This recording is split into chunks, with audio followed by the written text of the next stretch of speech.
Hey everyone, my name is Randy Searles. I'm a 30 years in the military as a Green Beret and a Ranger, and now I am a developmental editor, a ghostwriter, and a book coach. And I started this YouTube Live with my buddy Dan, who's not here today, to inform people, specifically veterans, if they're interested, on the publishing world, how to write better, and how to edit their manuscripts. Um, if anyone's live, they can welcome to ask any questions, and I'll answer them. Otherwise, I usually have a topic of the day. Today, I want to talk about the through line of novels. And I want to start with the query letter, which is usually the last thing you write after you write your book. But one thing that's significant about the query letter is you got about 200 words or so to convince a agent or a publisher to take a look at your book.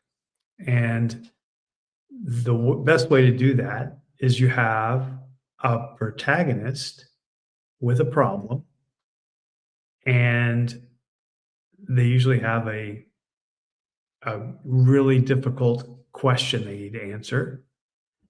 And that is the basis for a really good query letter. Okay, so somebody wants to do what? They have a goal, but a person or something is preventing them from accomplishing that goal, and now they must choose a path.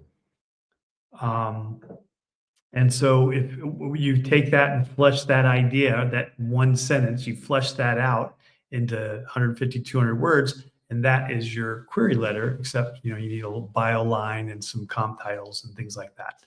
So what I also encourage writers that work with me to do is I encourage them to create that statement, the character, the protagonist with the goal, who's has to overcome these obstacles and now must come to this all is lost moment where they got to make a choice, a really hard decision.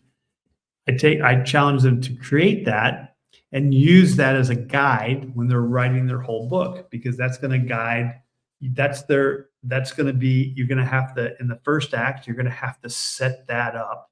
You're going to have to set up the character seeking that goal.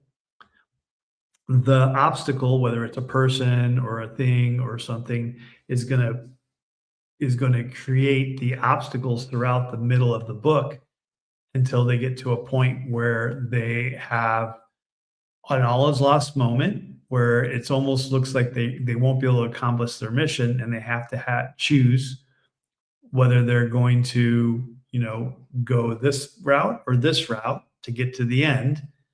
And then of course that hopefully ideally they accomplish the goal at the end.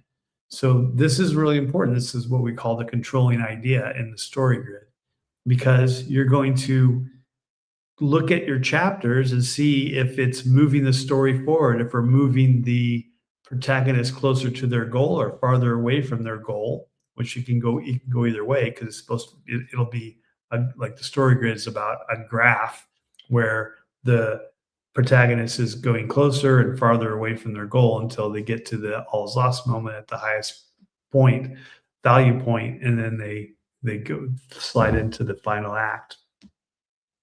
So that's really important. And that I've seen a lot of query letters where the protagonist isn't even mentioned.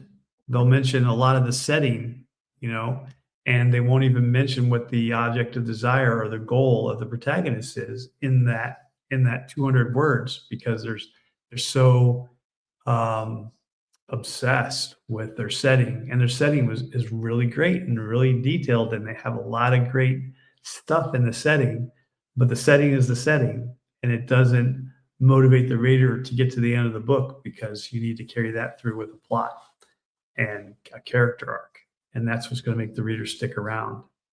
Okay, so something to think about.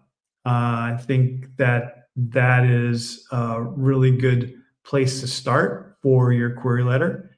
and also for your book as a whole, as a controlling idea. So I'm going to cut it short today because Dan's not here, but have a great day, and I look forward to seeing you next Monday.